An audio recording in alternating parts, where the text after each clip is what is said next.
Hello, my name is Richard Webster. I'm a psychic entertainer from New Zealand, and I have a special interest in cold reading, which is the subject of this particular video. Brian Flora and I have got together to create a number of genuine readings using real people with no preparation beforehand, to show you exactly the techniques that a psychic uses when giving a reading. The purpose of this tape is not to show you how to do the readings, it's just to show you what exactly a psychic does when he's doing a reading. For instance, the body language used, reacting to the things that the subject says or does, or the way they look and react to things which are said. The actual techniques of cold reading are covered in my books, and it seems a little bit superfluous and not possible in actual fact to cover all of them here. There are a number of books. The first one of these is Quick and Effective Cold Reading. It outlines a very quick method of giving palm readings, particularly palm readings for a subject. It particularly covers how to do quick 5-minute readings for people. I also have quick readings with numerology. This is the tic-tac-toe system of numerology, which you will see being used in this particular video. How to build up a psychic practice with full-length cold readings goes more into giving longer readings for people, 30 minutes to 60 minutes long. A lot of the techniques and methods used in this video come from this particular book. Psychometry from A to Z outlines a method where you can give readings that look like genuine psychometry with no previous preparation. It's particularly useful when you're holding something belonging to someone. The methods in this book are used in this particular video, but we haven't covered them separately. Aura reading for fun and profit. It outlines a method of giving the aura reading, which is covered in quite a bit of detail on this video. So now, without any further ado, I think it's time we started on the actual readings, and I'll come back at the end and explain why I did what I did at different stages. Are you right-handed? Mm-hmm. Excellent. Good. Could I just see your other hand just for a moment? Yes. Have you noticed you've got the one major line on this hand, and you've got the two on this hand? Mm-hmm. Mm-hmm. If that's found on both hands, it's very, very serious. But you've only got it on the one hand. That's the only reason I wanted to look at this hand. This is your heart line. That is your head line. The fact that they're connected means that once your mind is made up on something, it might be just a little bit hard to change it. So you could be a little bit stubborn, you know, at times with that. This is your heart line coming through here. It ultimately ends in the right spot between these two fingers. At this point it stops here. This makes it just a little bit hard to express your innermost feelings at times, you know, even though they're there, to actually get it out. That gets easier and easier all the way through there. This line here is called the girdle of Venus. It makes you a little bit sensitive. You feel things very, very deeply. People might be able to hurt you and not even know they've done it. Combined with that, you're very much a romantic at heart, and you always will be. So it's not the easy way of getting through life, it's certainly the richer way. And it ultimately works out beautifully because most of your heart line is incredibly smooth and even. So you're around about here. See all these little islands? They're ups and downs, they're difficulties, problems. They're actually behind you. Not quite entirely, but almost. Going this way. Can you see how smooth it becomes? Yeah, it gets smoother. And can you also see where it's going to end up? See, ultimately here, the perfect spots between these two fingers where it ends, which is marvellous. It makes for a relationship, you know, a marriage that lasts all the way through. So it's very good. Very close, there'll be a lot of communication. You'll be each other's best friend as well, you know, so it's a rather special sort of relationship. So certainly a lot different from anything you've experienced in the past, looking at these islands here. Now your headline, this is your brain and how you use it. You've got a very quick brain, you're very shrewd, you're several jumps ahead of most people. You might get a little bit impatient with people who take all day, because you can see the whole thing at a glance. Over a lifetime, you're going to be involved in hundreds of things, often several things at once, actually. And you may sometimes be better at starting than at finishing them, because there's always, you know, because of the number of things on the go all the way through here. Just a tendency sometimes to jump in and then think about it afterwards. You can be a little bit impulsive at times. And I'm sure you are aware of it. You're gradually getting more and more outspoken the older you become. I think that's good. It's bound to get you into hot water at times, but at least people know where they stand. It's good in that sense. I've never been very forceful. No, it's coming though. You've got a good, strong lifeline through there. Nice lifeline. It comes reasonably well across your palm, which gives you quite a bit of energy and stamina to draw on. These are worry lines through here. You can be quite good at that at times. I had a worry phobia until I figured out how to... Well, the interesting thing is, you seem to be largely cured of it. You do worry in the future here, but can you see these worry lines? They cross your lifeline, so they could even have affected your health a little bit. In the future, although you worry when there's cause to worry, they come nowhere near your lifeline. So you've obviously learned how to handle it, you know, which is wonderful. Often, you know, yoga or something like that can often help people, you know, control that. It's excellent. Your destiny line is a nice strong line. It comes right through. At times it's very clear, so at times you know exactly where you're going. At other times it almost disappears. So there are times... It almost seems to be forming still right now, because that never was really... I've always noticed, you know, like it sometimes wasn't all the way there. Would it, like, continue to form? Yes, it is. You were just a little bit ahead of me. I was going to say how much stronger it is in the future than it has been behind you. So you have got a clearer sense of where you're going in the future than you've had, you know, at times in the past. And it does end on the heart line, which emphasizes family, that sort of thing. So it means you'll actually be happy with a permanent relationship and a close, you know, close family life. You want all of that very close, but you'll also need a little bit of room to do your own thing as well. You know, just a little bit of space as well. Yes, you've been a bit too nice. You haven't always found it easy to say no. You can do it though. It looks as if you can take things for a long time, then all of a sudden you know you've got to erupt, and then you get it out of your system, which is good. You can say no much more easily than you used to, which is good. You've got quite a bit of drive and ambition. If you want something, you'll go out and get it. The only problem is you want it all today, you know, by lunchtime. And it looks as if everything takes an awful lot longer than that. But you should just hang on in there, because you always do get there. Got a Ring of Solomon. That gives an interest in the psychic. You've got ability in that area as well. The only thing holding you back at times might be that you are in so much of a hurry all the way through. You just got to switch off and flow with your feelings, and you could develop that a long way. You're good at dealing with people. You can handle people very, very well, actually. You are an independent thinker. You work best when you make your own mind up on things. You've got the loop of good intent. You always mean well, but you sometimes get misunderstood or misconstrued, you know, but your motives are good. You always mean well. You'll gradually build up a strong faith of some sort. It could well be the psychic thing, of course, because that's so very strong. But whatever it is, it becomes increasingly important through there. You've got an interesting money sign. You'll always be quite a good spender, you know, at times. However, despite that, you slowly and steadily do become better off. It comes with quite a bit of hard work on your husband's part through here, and also on your part. It rather looks as if the two of you are working together part of the way through. He carries on with it. You're involved some of the time rather than all of the time. But between the two of you, you ultimately do well, and you'll always be quite a good spender, but you do have it a bit under control. Yes. But you've got good taste, so you'd spend it on very nice things, you know, I would think.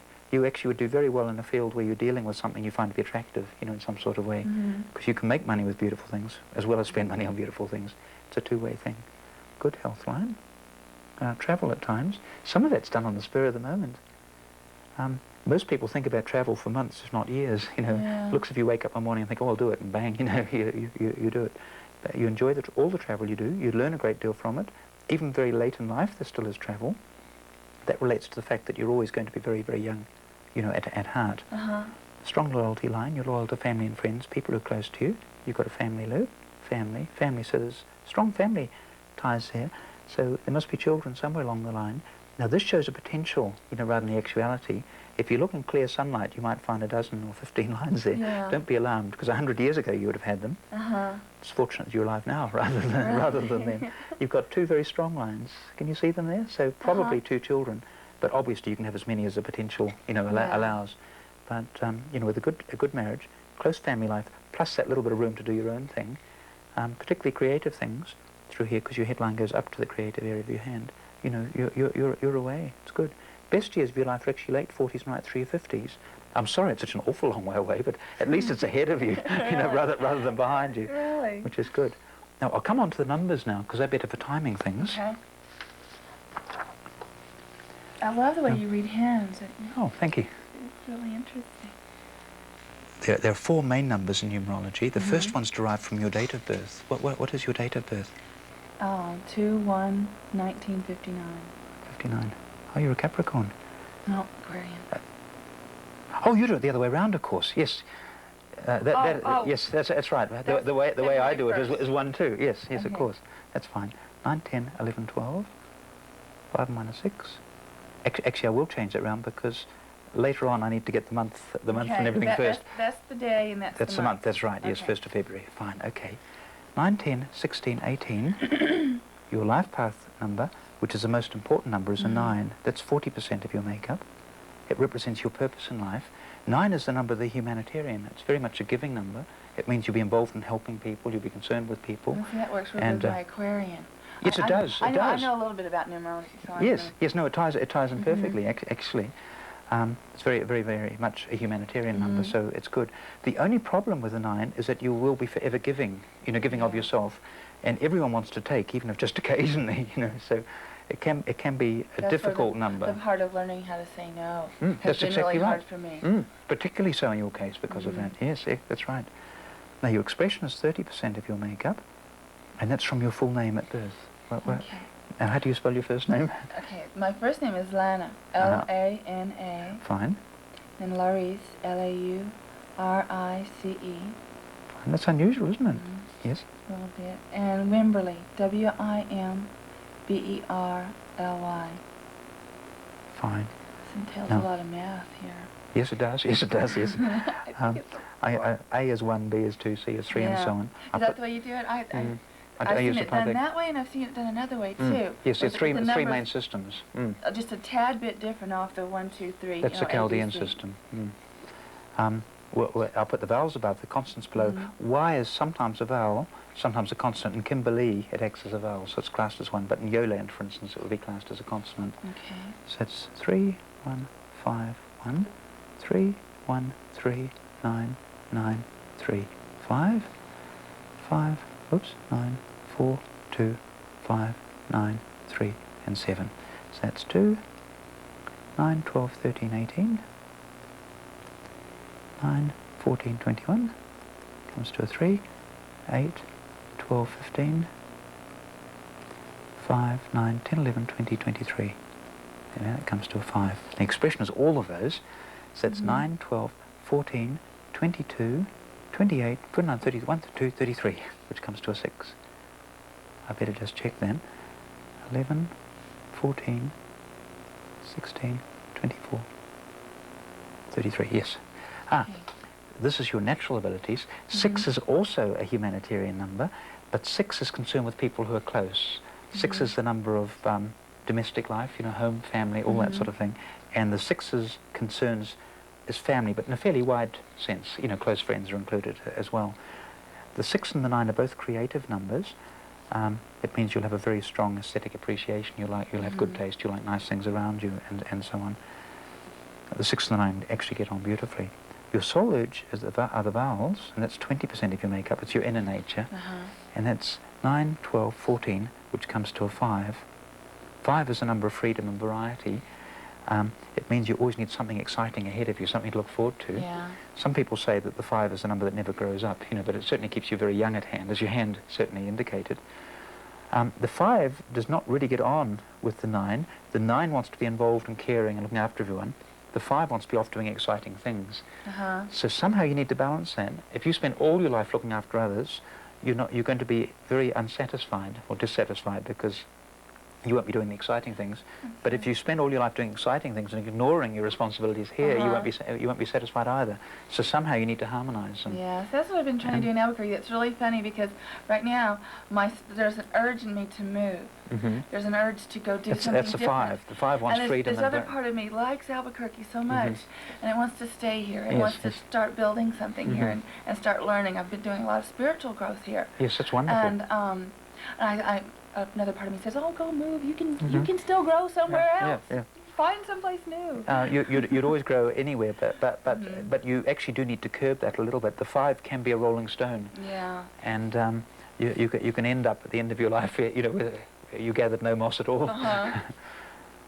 But the 5 is a mixed blessing. It has the blessing that when you're 85 or 90, you'll still be out doing exciting things. You won't be a little old lady. You'll be involved and busy and active. So I think it actually is a good number, but it makes it extremely hard to settle down, in the first place. Your birthday is the final 10%. That's from the day you were born, which is the one. 1 is the number of independence and attainment. Can be a slightly lonely number because it's just a 1. Now, 1 is the number of the leader, the pioneer. I was going to say, isn't it a leader number? Yes, it is. But most people with a 1 start out by being dependent and then have to learn to be independent. So it's not always an easy number to have. Well, that's the way, you can see that's the way my emotional... Yes, very much so. I've been very dependent most of my life, and right now I'm just trying to strive to be independent. Well, you're getting there too, which is good. Your reality number, which is after the age of 56, it's these two added together, this because it's all of these, and this because it's all of these. 9 and 6 are 15, which comes to a 6. So it means that... I'm going to have a hard time. No, not at all, not at all. No, try to settle down. Okay, I'm going to keep going, really. Hold on. Yes, but it means that after the age of 56, for the rest of your life, family are very, very close always. So it means that your own children are not going to grow up and disappear. They're going to remain very close. So it means you're going to be involved with grandchildren, you know, and all the rest of it as well. So it's good. Okay. In fact, it's rather wonderful. But there'll still be this need for the excitement and doing things. So a good way of satisfying this is to be involved, dealing with people, helping them, but still have a rather offbeat or unusual hobby or interest, or be able to get the odd trip away or something, so that you've always got something to look forward to. And with the 5, it's often a little bit unusual, a little bit different. So the 5 can have you doing strange and amazing things, you know, at times. But it means that over a lifetime you're going to experience so much more than most people, you know, because of that. It's good. And you've got these 2 numbers which are intellect numbers, so you're going to learn from all the experiences. Maybe not learn the easy way at times, but you've got to learn anyway. Now, the year number, 1988 now, it's 8, 9, 10, 11. You're in a 2-year. The 11 behind it, 11 is a master number, so it makes it a rather special year. Last year was a 1 year, which was the start of a new cycle. This is a 2-year. It's a year for getting your act into order, in a sense. It's a year where you tidy things up a little bit. It's a good year for close relationships, because it's two people. It's a year where there could be frustrations, because 2 is a very sensitive number. So it could be a year where your emotions are affected more than other years. It basically is a good, pleasant year, but there could be just odd jolts because of that. There's a definite need to be tactful and diplomatic in a 2-year, because someone during the year is going to try and antagonize you for some reason. But that's one of the lessons of the 2. You've got to learn to just let it flow. Don't let it upset you at all. Now the karmic debts, you've got one of those, 14 power 5. There are no karmic lessons. Now I can explain the karmic number one of 2 ways. Do you believe in reincarnation or not? Fine, okay. There are 4 karmic numbers, 13, 14, 16 and 19. If they crop up around here, it's known as a karmic debt. If it crops up around here, it's known as a karmic lesson.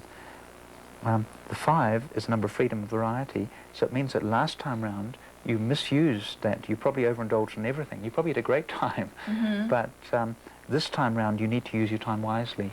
What it means is that you need to get a little bit of space, a little bit of room, and then do something, you know, do something with it. With the 5 here, it means it's very easy for time to get by, you know, without you actually achieving anything.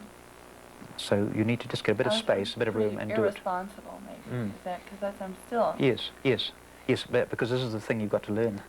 It wasn't learned last time, so therefore this time round it's got to be learned. I try to make it such a big deal to make sure I get all my karma taken care of, because I don't want to come back and do it again. No, that's right. Yes, hopefully we all progress each time. Now the new experiences come with any missing numbers in your name at birth. There may not be any, of course. We've got 1, 2, 3. 3 ones. 2.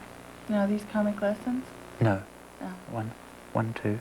No, they are just lessons to be learned this time round. These are new ones. 1, 2, 3, 4, 5 threes. That's interesting. It could be an intensity point. We've got 1, 1, 4, 5, 1, 2, 3, 4 5s. 6, no 6, 7, 1, 1, 7, 8, oh it's a shame, no 8s, and 9, 1, 2, 3, 4 9s, 4, 5, 9, 10, 15, 16, 19, 2, 4, 6, 8, 10, 12, 14, 16, 18, 19. Yes, they're all there. Now, you're missing two numbers. Eight is actually the money number. The fact that it's missing there doesn't mean you're not going to make any money. There is money on your hand. You are going to make money. But it means that money comes with quite a bit of hard work and effort. You're not going to win the lotto or anything like that. If you put the work in... I think that's because I think I've had a lot of it. You have. Previously. You've overindulged, so you've had the money to spend in all sorts of different ways. That's why I don't care about it a whole lot either. Yes, that's why it's missing here, so it's not of great importance. Yeah. But it means that you, at times in your life, you may feel as if you're working twice as hard as everyone else, you know, to get to the same level financially. The 6 is the number of home and family. The fact that it's missing means that you're a slightly late starter, you know, in that area. So it can be frustrating because you can have friends and things who get married and settle down and all the rest of it, and you're still going along. Where is he? Where is he? Oh, no, he'll turn up. But the fact that it's missing. Everyone tells me about this wonderful person, and I'm like going, well, where is he? Yes, he is a one. He is a one. No, you're not going to miss him. You're not going to miss him. He is a wonderful person, and he's there. We might be able to date him a bit more, a bit more when I get down here. It's supposed to be pretty soon too. Very likely, I would think. You're in a 2-year now, but I'd rather see what the numbers are behind it before I go into that. Now, the pyramids are the turning points in your life. These are the important years, not necessarily the easy years, but the important years. You're born in a 2-month, a 1-day, 19, 15, 24, a 6-year, 2 and 1 are 3, 6 and 1 are 7, 7 and 3 are 10, that's a 1, 6 and 2 are 8. Now, numerologically, you reach maturity at the age of 27. It's 36 minus whatever number your life path is. Then it goes in 9-year cycles, so it's 36, 45. Oh, he's had a hard time figuring this. This is called 54. Pinnacles, isn't it? It is, yes, it's a Pinnacles. Oh, he's had the hardest time figuring this out. 63. Trying to read it. Oh, you know? oh, well, here they are. You won't need to worry anymore. 81. You can keep on going, 19, 99, and so on, if you can go round and round and round. Now, you're actually 29. Yes. Oh, so you're in this stage here. Good. Now, the first 27 years of your life, you were heading towards a 3. 3 is light-hearted, frivolous, enjoying life, but unfortunately lacking motivation. The 3 is actually the number of the intellect, but it's the number where you can fool yourself, you know, very, very, very easily. Your life changed quite a bit around about the age of 27. In fact, the year you were 27 probably was not the best year of your whole life. Between 27 and 36, you're heading towards a 7. That means you're going to gain a tremendous amount of knowledge and wisdom in these particular years. Oh, goodness. I've already been learning so much. But, okay. Yes. They could see tremendous spiritual growth. 7 is the number of spirituality as well. And it could really blossom, you know, in these particular years. There will be years where you will need time on your own, you know, on occasions. 7 is an introspective number at times. Now, from 36 to 45, you're doing something that's very important for you. You're heading towards a 1. So that could be anything at all. To use an analogy, say at 36 you decided you're going to write a book. By the time you're 45, it's completed, it's published, it's in the shops, it's taken, you know, as far as it can be taken. And by the time you're 45, you've done it. So there's some particular goal achieved there, which is very good because it's satisfying the restlessness of the 5. It means it's being harnessed into something specific. So they will be good years. All the other areas of your life are carrying on, but there's some specific undertaking in those years as well. That is going to be achieved. Yes. So at 45, you'll be able to look back rather proudly and say, well, gee, I've done it. Between 45 and 54, you're heading towards an 8. 8 is the money number, so they actually will be the best financial years in your whole life. So whatever I've done there probably It could well pay off. Well, if it was a book, for instance, you might be getting all the money, the royalties through here. But at 54, you'll be substantially better off than you were at 45. Between 54 and 63, you're heading towards a 2. It doesn't mean to wait. 2 is close relationships. It doesn't mean you've got to wait this long to find them. It just means that these are rather special years for the 2 of you. You know, they're years where you get closer and closer and closer together. So they're rather special years. 2 is also the psychic intuitive numbers. So it'll be a wonderful stage in your life as far as developing your own intuition is concerned. Between 63 and 72, you're busy doing your own thing again. You're heading towards another 1. So you may be repeating this exercise. It's unlikely with a 5 you seldom repeat things. So it's probably something at 63 you decide, oh, I've always wanted to do this and I haven't done it yet. So you get busy and you do it. Between 72 and 81, you're surrounded by loved ones. You've got the 6. Of course, that happens after the age of 56, you know, all the stage, but this particular stage. 6, of course, is the humanitarian number, so you'll be the person in the family everyone will come to. If they've got a problem or need advice, funny, you'll be it. I have seen certain things, and that just kind of puts like these certain little visions of me when I'm an old woman, what I'm going to be doing, and that's I see everybody sitting around and me telling stories. Oh, you are. Yes, you'll be helping them. You've got these 2 very strong humanitarian numbers there. That's so funny. There's also the need for you sort of to be doing your own thing, so you'll be doing it. These things often can be involved with being involved with, say, a charity or something like that. It's likely that you'll be helping people in your own way, you know, because of the one doing your own thing. Now, this is a Chinese numerological thing, just based on the numbers in your date of birth. Any ones go there: 2, 3, 4, 5, 6, 7, 8, and 9. So the 1st of the 2nd, 1959. That's the mental level. Those are the emotions. And this is a practical level. You've got 1 arrow. That's known as the arrow of determination through there. It's good. It's a good strong one, because it means that once you make your mind up on something, you know, you do get there. The 2 9s on the mental level make you very much humanitarian, which sort of keeps popping up everywhere, doesn't it? Everyone born this century, of course, has got at least 1 9 from the 19 whatever. Yeah. So you need more than 1 9 for that, for the humanitarian qualities to start coming into play. It gives you a specialised brain. It gives you a good brain. If something interests you, you can pick it up very, very quickly. But if something doesn't interest you at all, there's probably no way we'll get through it all. The 5 gives you emotional balance, even entirely on your own. It's the pivot point of the chart, whichever way you look at it. And it's good because it gives you emotional balance. Slightly upset by this. 2 makes you very, very sensitive, you know, and easily hurt. But it also makes you naturally intuitive. 2 is the psychic number. 2 1s are perfect for expressing yourself. You can get across, you know, what you mean and what you feel. So it's good. And the perfect person for you would have a similar chart to that, but would fill in one of these gaps. And likewise, you'd fill in one of his gaps. So if he gave you a 6 and you gave him a 2, but you had the other numbers in common, it would be a good starting point for a relationship. You need more than that. You need a number in common here as well, but that's a good starting point for a relationship.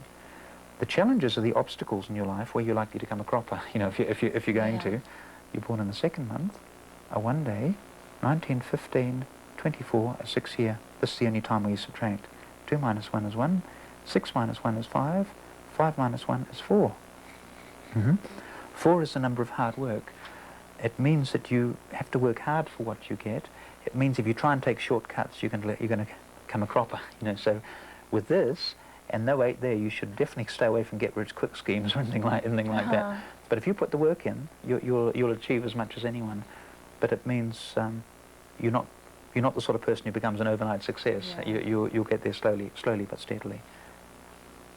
Now, the way in which you look at things, you've got 1, 2, 3 A's, E, 1, 2 E's, O and R, 1, 2, I, 3, 4. Okay, no, H and J, no, N and P, just the 1 N. W, yes. B and S, here's a B, T and an X, it's one of those. F and Q, U and Y, 2. G and L, 1, 2, 3. All we've got left is that C. Oh no, there's an M. And 1 C. There we are. I had one lady not long ago who said she felt I was wiping her out when I was crossing these off, but it wasn't my intent at all. 4, 5, 6, 7, 8, 9, 2, 3, 4, 5, 3, 4, 5, 19. Yes, they're all there. Excellent. 3, 4, 5, 6, 7. 4, 5, 3. That's good. Okay, looking at it this way, you work best in an inspirational manner. That's if you get the idea, you know, and then follow it through. It means it's best if you're either in charge or left to get on with it, or it's your own business or whatever. You'd be better giving orders rather than receiving them. That's down there. There's actually no difference at all, if you're working for others, between working for a small firm or a large firm. Some people have a definite preference for one or the other. There's no difference at all. But you'd always be better either left to get on with it or in some sort of leadership role. looking at it this way, this is when you were born, it's pretty good actually. There's not the great variance some people have, but by far the strongest when you were born was logic, followed by your emotions, followed by your physical body. Last of all was your intuition. Hopefully at the end of your life these are all roughly even. So you need to, well, you told me that you're doing some work on developing your intuition, so that's happening. You also need to pay some attention to physical fitness at times. Yeah. And you know, ultimately they'll all be roughly even. How do those things get more even? What? Oh, well, this is you when you were born, because this is your name when you were born. In numerology, you choose your name before you're born to get the experiences you need. So when you were born, the weakest element was your intuition, followed by, and next weakest your physical body. You can work on both of those things, you see, so they can end up roughly even. Now then, the next few years, you've had your birthday this year, so you're actually 29 right now, is that right? Yes, 29 in 1988, 1989, 1990, 1991, 1992. That's 30, 31, 32, 33. Now the universal year, 8, 9, 1, 2, 3. That's what the world is doing. You are in a 2-year this year. So it's 2, 3, 4, 5, and 6. Period in your life from 27 to 54 is the day. So it's 1. And the pinnacle up to 36 is 7. And the essence is just what's floating around you. 8, 10. So 30 is A. Before that we've got N. Then we've got L for 3 years. So that actually finishes at that point. 18, 28, 33. Now we'll have to do it this way. 3, 4, 7, 16, 25, 28. Oh, I could have done it the other way. Up to 33 is E. So that actually finishes at that point also. And then we've got 14, 18, 20, 25, up to 34 is R. So they're not actually too many changes. That is 5, 10, 19 bar 1, 5, 6, 15 bar 6. Ah, that looks more promising. 5, 6, 7, 8, 17. 17 bar 8, 17 bar 8. Oh, you've got some money coming up, that's good. Now, I've got these slightly stepped, because this goes from January to December, this goes from birthday to birthday. In your case, as your birthday's so close to the start of the year, it's really a straight line going that way. So this year, you're in a 2-year. A 2-year is usually a wonderful year for close relationships, 2 people. Unfortunately, this time round, you've got a 1 behind it, which is just you. Well, you know what? What hit me is, see, what I'm working on is working on my higher self and pulling the portion of myself closer to me. So that's what I'm working on this year, maybe. Well, it's a perfect year for doing it. Yes, it is. And this is your intuition, too. You see, so it's absolutely perfect. You're doing it at exactly the right time. It's good. Next year is a 3-year. A 3 is a good year for expressing yourself. It's a good year to have the whole year off if it's possible. Naturally, that won't be possible. But the emphasis is more on play, pleasure, social activities, and so on than it is on work. The interesting thing is that next year behind you is a 6. 6 is the number of home and family. So it means there's got to be someone else, you know, for even thoughts of home and family to come into mind. So next year will be a particularly wonderful year in your life. It'll be light-hearted, joyful, having fun, but there'll also be a particularly strong relationship, slowly but steadily building up through there. Toward the end of this, I bet I'll meet him for this year. You will, because you're in a 2-year, and between October and December there is actually an overlap. The 2 will be fading and the 3 will be beginning. So you'll probably meet him in the last 3 months of this year. You could meet him tomorrow, but nothing much will happen until the last 3 months of this year. And next year will be a simply wonderful year. 1990 is a 4-year. A 4-year is a year of hard work. A lot of people get bogged down in a 4-year. It's a year a lot of people change jobs because the whole year gets heavier and heavier and heavier. It's actually the worst year for changing jobs. It's the tone of the year rather than the actual job they're doing. It will be a good year if you go into it with something in mind, because then you can slowly plod along until you get there. The interesting thing is the hard work does pay off in definite financial terms, because behind you you've got an 8, which is the money number. So you'll be working pretty hard in 1990, but there'll be some purpose for it, and it pays off financially. So the next year, the 3-year, you're wanting to play. The year after, the 4-year, you're wanting to get stuck in and do something. It's the whole tone of the year is different. 1991 is a 5-year. That's a year of freedom and variety. It'll be quite an exciting year. You'll be doing things almost on an impulse in a 5-year. So you may suddenly wake up and decide, oh, I want to go to New York for the weekend or something. You know, you'll be doing things like that. Or people may suggest things to you, and you thought, oh, I've always wanted to do that, but I've never done it. And the next minute you're doing it. So in a 5-year, you've got to expect the unexpected. But it'll be a very, very good year. 1992 is the special year, of course, because it's a 6-year. That's the very best year for getting married in. It's also the best year for getting divorced in. It's the best year for having a baby in. Best year for buying a house, a home, anything. See, that's what I really want to get married by then for sure, and at least start having kids. So yes, well, the 6 is as home and family. You know, so 1992 will be a simply wonderful year. But you're likely to meet him. You'll certainly meet him in the next 12 months or so, because you've got the 6. Next year is more important in that regard than this particular year, but you are in a 2-year, which is 2 people. It's hampered by the one behind you, but of course you're channeling that one. You know, so you're doing the right thing. You're doing the right thing for this year. Otherwise, it would be a very frustrating year, because you'd be wanting the other person, but he wasn't. You know, he wasn't there. So you're going very, very much in the right direction. These years are all good years. The only one which might be difficult is the 4-year, but that's not bad. Hard work doesn't really hurt people too much, and especially there's money behind it, so the hard work does pay off. It would be more difficult if you had time the previous year that I feel like I should be working. Yes, well, that's right. There will be that sort of feeling to it as well. Yeah, so that's good. Now, would you like me to have a quick look at your aura whilst I'm doing it? Yeah, that. Sure. I would Okay. love that. Should I do anything? No, just sit there. It's fine. This is just to save time. I've drawn this. I'm absolutely hopeless at drawing figures freehand. Now, the main colour of your aura is actually a sort of coppery bronze colour. I haven't really got quite the right colour for that. I guess that's probably as near as I'll get to it. It's got more of a reddish tinge, but this it's actually more a coppery. You know, the colour of really good copper or bronze.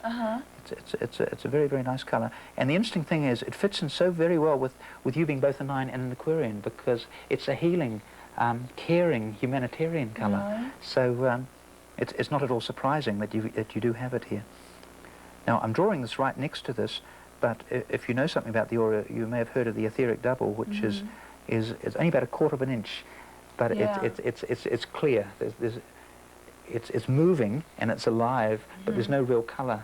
So it's a bit hard to actually put it in. So I ignore it, even though it is very important. It's extremely important for doing health readings, for instance. Although in your case, it's in very, very good shape. So this comes right around here.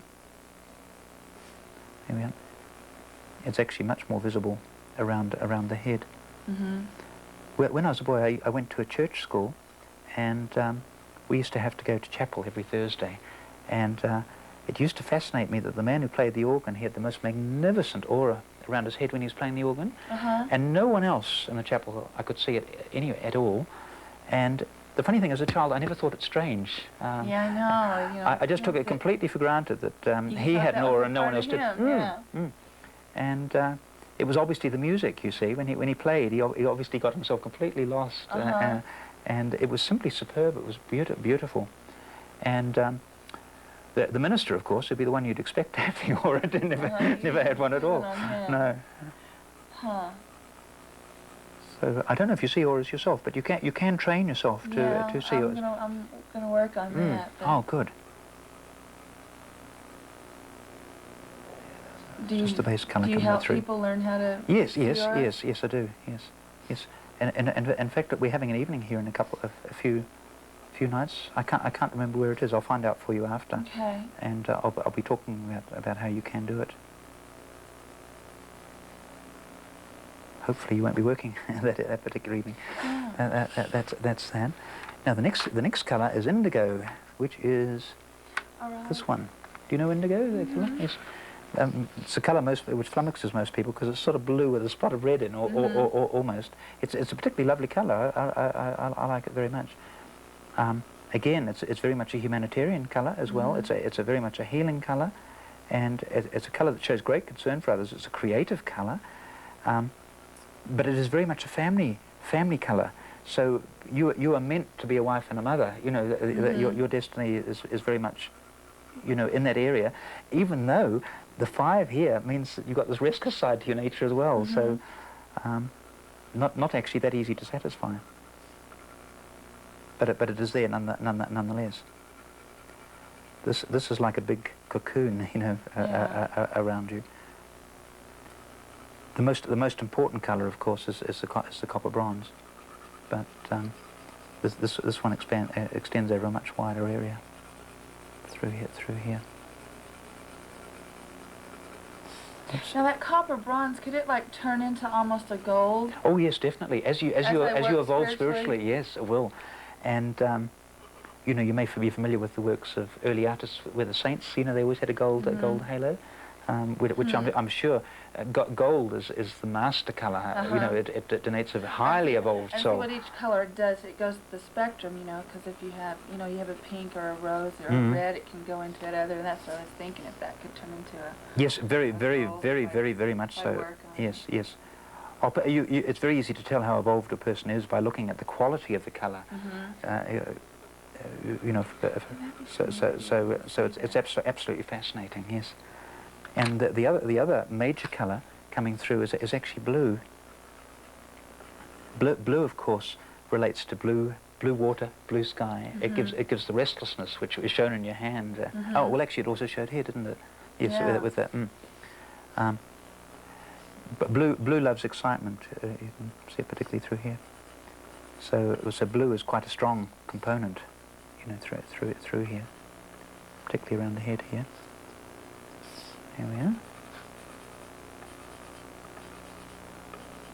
And all of these colours do vary depending on how they're used, and you know, how highly evolved you ultimately become. Particularly beautiful selection, it's lovely.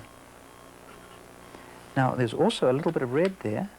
It's sort of that red really, which just sort of shows in the indigo. It does give definite leadership qualities. However, there's sort of specks in the aura, so that could need to be developed. It's a matter of finding a degree of independence and standing up for yourself, but it's good. Now, any of these colours, this is not actually a complete aura drawing, because you need you can fill in all the chakra points. But these are the main ones. If you wear any of these colours, people always say how they suit you, even though they may not be able to see your aura as such. If you're doing something very important, a little bit of copper or bronze, you know, that colour, even a copper bracelet or something is sufficient. If you want to be good at something, a little bit of the indigo. If you want to have fun or to make something more enjoyable, a little bit of the blue. And you know, the red at any time. Now I guess I better sign that. Just yeah. And today is the 5th of June. I better put 6/5, hadn't I? As I'm in America. There we are. Good. Well, there we are. That's really Thank you. neat. Good. Oh well, thank you very much, Louise. I hope you found that interesting, and interesting. I hope that makes sense. You've studied a bit of numerology, so you'll be able to make some sense I'll of be that. able to even, you know, continue looking at it and being able to. Well, over the next few years, you'll see it gradually evolve. You know, which can be very helpful. Yeah, I have a couple numerology books, so I'll be able to go back over. Yes. Oh, that's excellent. Thank you. Good. Very Thank you very much much indeed. Wonderful. Yeah, thank you. Good. Oh well, you're familiar with the tarot cards. I assume you're familiar with the Weight deck, because it's it seems to be the most popular deck, you know, worldwide. It's not my favourite deck, but it's a nice card, a nice deck because of the various images. I don't normally let people touch it, but I would like you to cut them if you wouldn't mind. Okay. Yeah, just put those ones up here if you would. Fine. Would you cut that and put it over there? Very good. And these ones, and put them over there. Good. This is known as a gypsy spread. 20 years ago, I spent 6 months in Cornwall, and I don't know if you've ever been to Cornwall, but the people there, you really need to live there about 300 years before they accept you. Oh, wow. And consequently, I found it very hard to get to know the natives but looking out of my window, there were gypsies up on the hill, and I became great friends with them, and they gave me my very first crystal ball, which was really wonderful. And this is the way they used to read the tarot cards, so I actually learnt the tarot cards from them. They used 3, the mystic number of 3. 1, 2, 3. 1, 2, 3. And we do it, repeat it. 1, 2, 3. 1, 2, 3. This is a new deck of cards. Hasn't really got my feel on it yet. 1, 2, 3. 1, 2, 3. Finally, 1, 2, 3. 1, 2, 3. There we go. Now, this is what's behind you. This is what's over you. This is what the present situation is. This is what's ahead of you. Fine. Now, do you mind if I... Yes, I've just got a feeling. I don't know if it'll amount to anything, but I've just got a feeling. We'll just pop that down there. Fine. Now, this is what's behind you. The 7 of Pentacles. 7 of Pentacles is a card of dreams, hopes, things that didn't really eventuate. Castles in the air. Can you sort of get the picture of castles in the air? Mm-hmm. So the past, some good things have happened, but also some things which were not quite so good. What is over you at the moment? We've got the 3 of the 3 of Swords.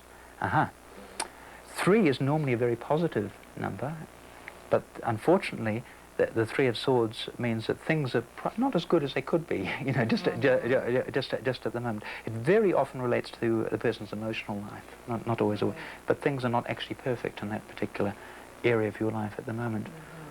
The actual situation at the moment is not quite as gloomy as this would tend to indicate. This is what is over you. This is what the present situation is. This is actually a joyful card. It's people having fun. It means there's a certain amount of frivolity going on around you. You may not be completely aware of it yourself, but there is a degree of frivolity going around. You may not always be taking part in it because of this. What is ahead of you? Oh, that's nice. Good. 4 is a peaceful card. It wands are the peacemaker. You know a bit about the tarot, obviously. So what is ahead of you is very good. It makes for a strong, ongoing relationship, a relationship that lasts. It makes for a degree of material freedom. It doesn't mean you're going to be a multimillionaire or anything like that, but a degree of a certain stability in your life. This is what's over you at the moment. That goes, fortunately. The dreams and the hopes of the past are actually going to come, a lot of them are going to come into fruition, which is good. And the situation right now is not quite as bad as you actually think it is, which is actually very good, very, very promising. It's good. Now we'll remove these. Now, would you care to indicate one of those? Anyone? Why that one? No specific reason? No. No. Okay. Good. Good. You've ended up with the 8 of Wands. That's good. The 8 of Wands means that there's a degree of money ahead of you. It may be hard to get. It may come. There could be obstacles to getting it, but it means that there's a degree of money ahead of you, which is good. Would you care to cut those?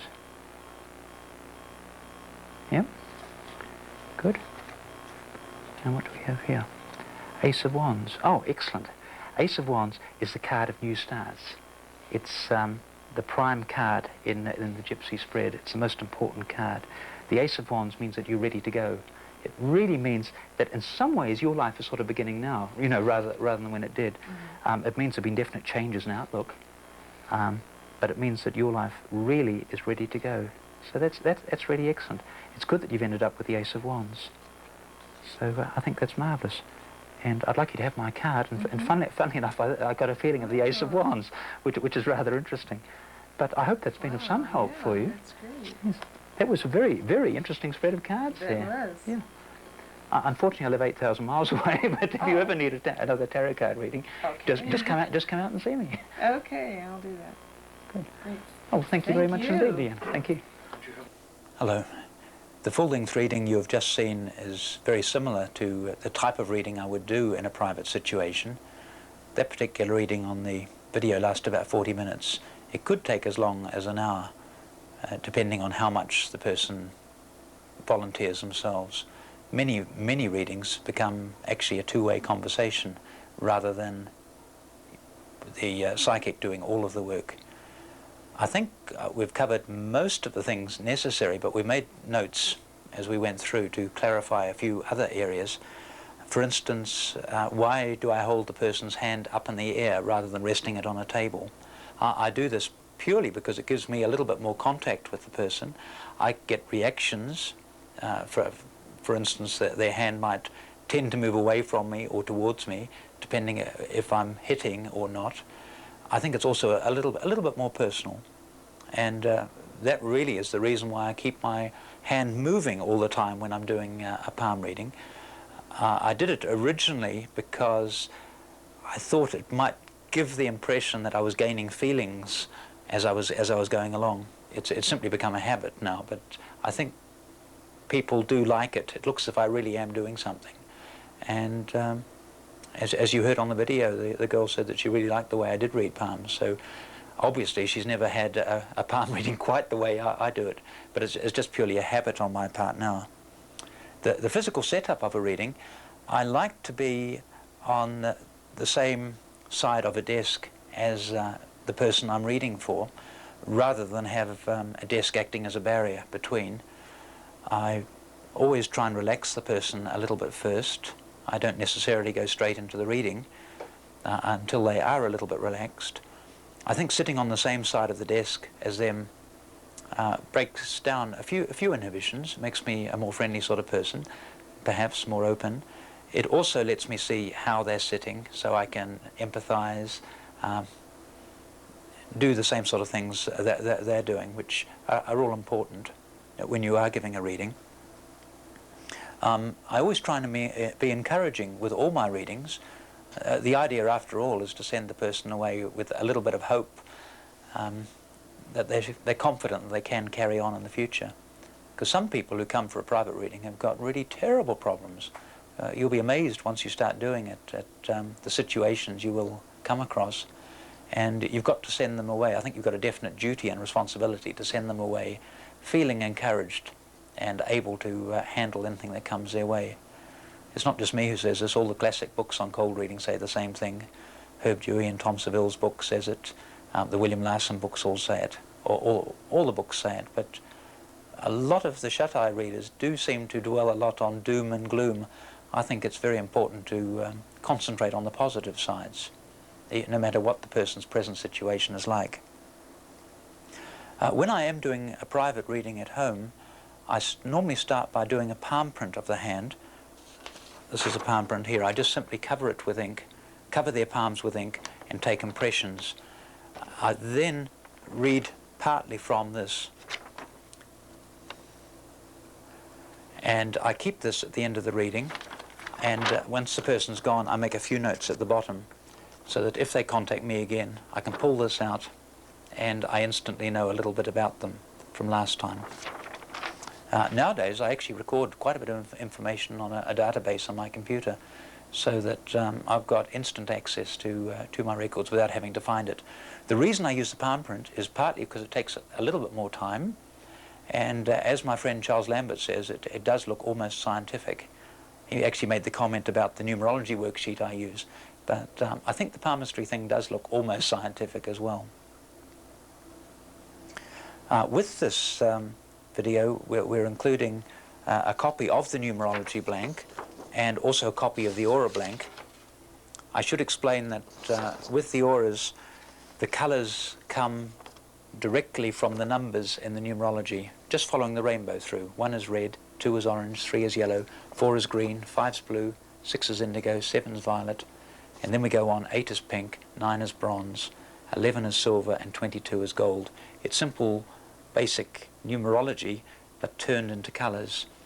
And of course it was made particularly easy for me in this video because I already knew the numbers, because I did the numerology beforehand.